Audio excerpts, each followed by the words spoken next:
The Global Blackout. La coupure électrique mondiale. Vidéo numéro 4.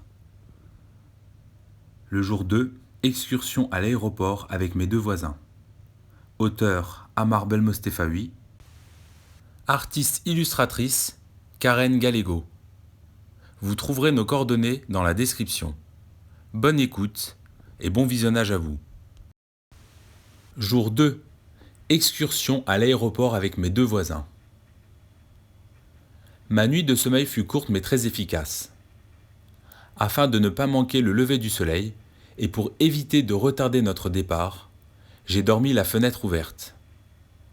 Et je n'ai pas fermé le volet.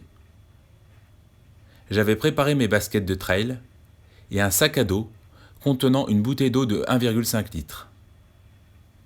Mes deux voisins sont venus frapper à ma porte. J'ai enfilé mes vêtements et en 2 minutes, j'étais prêt au départ, une poignée de noix dans la main. Nous avons suivi notre guide à travers chemins et champs afin de nous rendre à l'aéroport.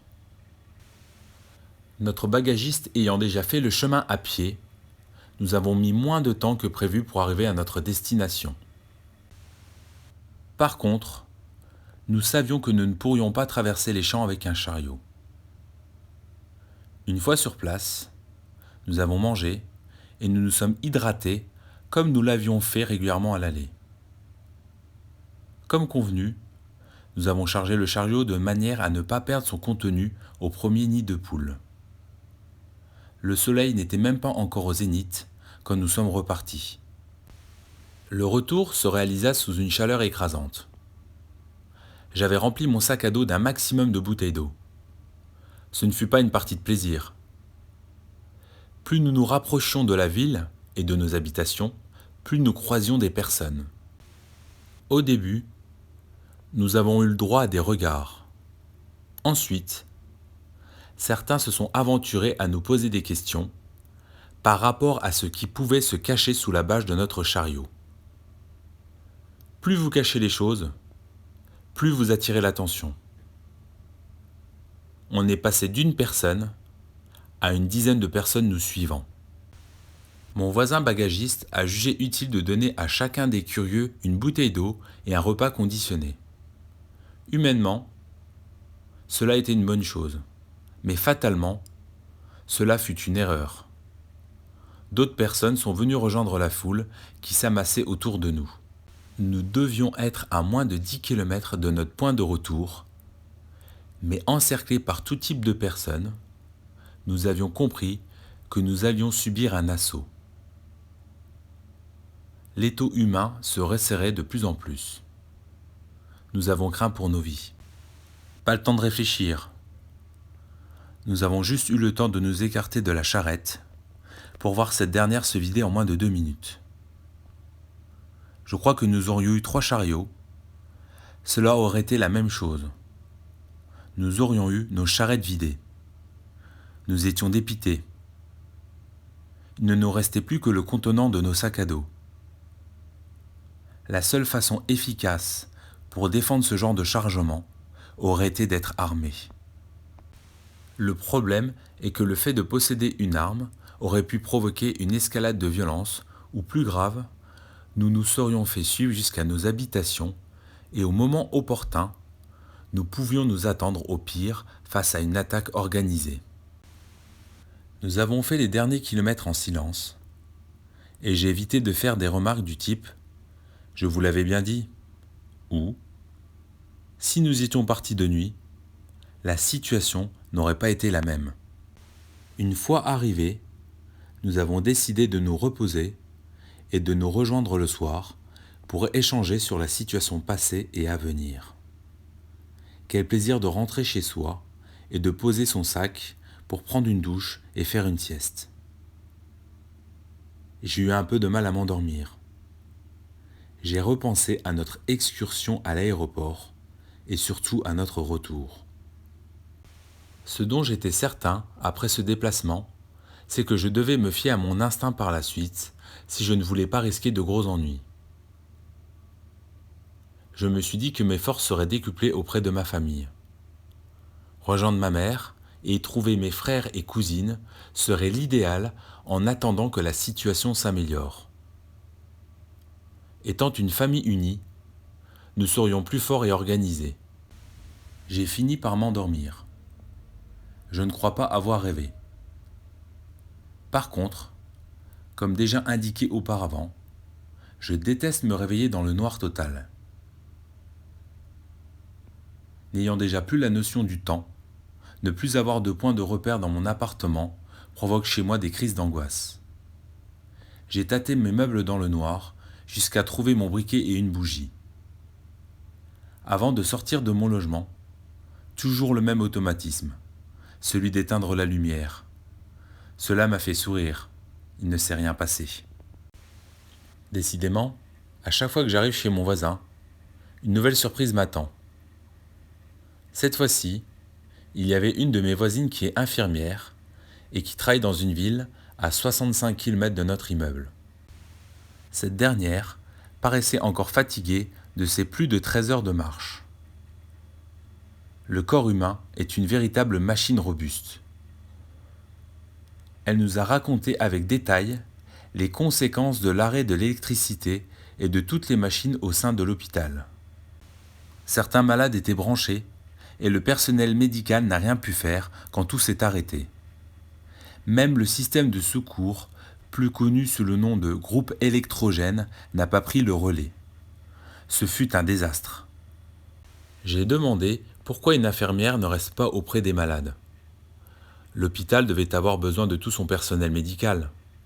Elle m'a indiqué qu'elle avait peur pour son chat resté seul dans son appartement et qu'elle ne voulait pas qu'il meure de faim et de soif.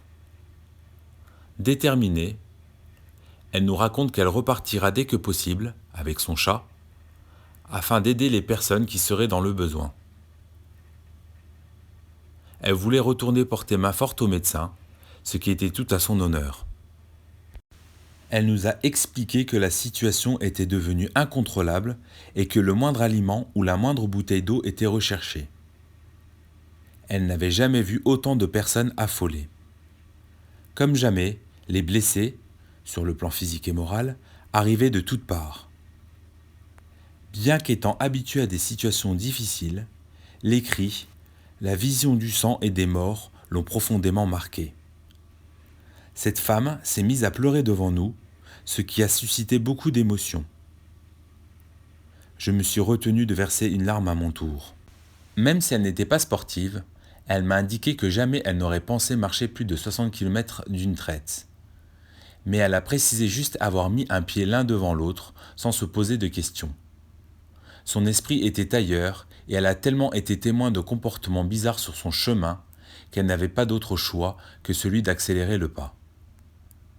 Ce petit bout de femme, blonde aux yeux clairs, avait beaucoup de charme, mais aussi beaucoup de courage. Je ne crois pas que j'aurais supporté la vue d'autant de détresse en l'espace de 2 jours. Elle œuvrait dans la même ville où résident mes 2 frères et ma cousine ainsi que ses 2 enfants. Je lui ai demandé quand elle envisageait de partir de nouveau sur son lieu de travail. Elle m'a indiqué que dès le lendemain, elle repartira accomplir son devoir d'infirmière. Mais cette fois-ci, elle prendra son vélo. J'ai indiqué à ma voisine que je souhaitais également me rendre dans ma maison familiale basée en campagne, mais avant, j'envisageais de passer dans la même ville que cette soignante pour prendre des nouvelles de mes frères et d'une de mes cousines. Bien que cela pouvait me faire un détour, je voulais être rassuré que tout allait bien pour les membres de ma famille, au risque de ne pas les trouver à leur domicile. L'infirmière m'indiqua qu'il commençait à avoir des personnes qui s'inquiétaient de ne pas avoir de nouvelles de leurs proches. Beaucoup brandissaient des photos aussi bien devant l'hôpital que dans les rues. Cela faisait maintenant 3 jours que nous étions sans électricité et nous faisions déjà face à une situation qui s'apparente à un après-séisme. J'ai pu lire la tristesse dans les yeux de mes voisins quand ils ont entendu ma décision de quitter ma résidence. Le fait d'avoir un jeune à leur côté devait les rassurer. Ils savaient que j'avais une expérience terrain, puisque je leur avais signalé que je possédais de la pratique en tant que reporter de terrain. J'avais donc déjà assisté à des actions policières et militaires. Mon mentor était un journaliste de guerre qui m'avait beaucoup appris dans le domaine de la guérilla urbaine. J'ai demandé à ma voisine comment elle allait faire pour transporter son chat. J'ai précisé que les animaux domestiques sont interdits dans les hôpitaux. Elle m'a dévisagé, comme si je venais de poser une question à laquelle elle n'avait pas pensé. Mon voisin a rassuré la propriétaire du chat en lui indiquant qu'il pouvait s'en occuper en attendant son retour et même jusqu'au rétablissement de la situation. Il lui a aussi proposé d'être le gardien de nos logements pendant notre absence. Le fait d'avoir des occupations en plus lui permettrait de ne pas avoir à compter les heures en attendant le retour de l'électricité. Nous l'avons vivement remercié de se proposer. Rien ne l'obligeait à nous rendre service. Il a fortement insisté, il nous a dit de ne pas s'inquiéter pour lui. Avoir un but autre que s'alimenter le motiverait à rester sur ses gardes et à rester en vie. Lorsque je lui ai signifié que la situation n'était pas aussi critique pour craindre de sa vie, il m'a donné un clin d'œil en retour. Il faut croire que le clignement d'œil était synonyme de réponse pour lui.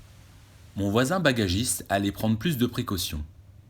Il envisageait d'aller chercher plus régulièrement, et de nuit, de la nourriture à l'aéroport, pour sa famille et pour mon voisin qui endossait maintenant le rôle de nounou pour chat.